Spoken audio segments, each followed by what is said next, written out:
দর্শক, আমি সরাসরি যুক্ত হচ্ছি জনাব তারেক রহমানের স্বদেশ প্রত্যাবর্তন উপলক্ষে যে জনসভার আয়োজন করা হয়েছে সেই জনসভার মঞ্চের সামনে থেকে।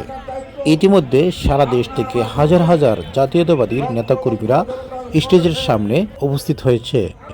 তারা স্টেজের পাশেই তারেক রহমানের ছবি দিয়ে মহড়া দিচ্ছেন। জানা গেছে আগামীকাল সকাল 11:30টার দিকে জনাব তারেক রহমান বাংলাদেশ এয়ারপোর্টে নামবেন। তারপর তিনি সরাসরি উভার কেয়ার হাসপাতালে তার মাতার সাথে সাক্ষাতে চলে যাবেন এবং সাক্ষাৎ শেষে দুপুর 2টার মধ্যে জনগণের উদ্দেশ্যে ভাষণ প্রদান করবেন।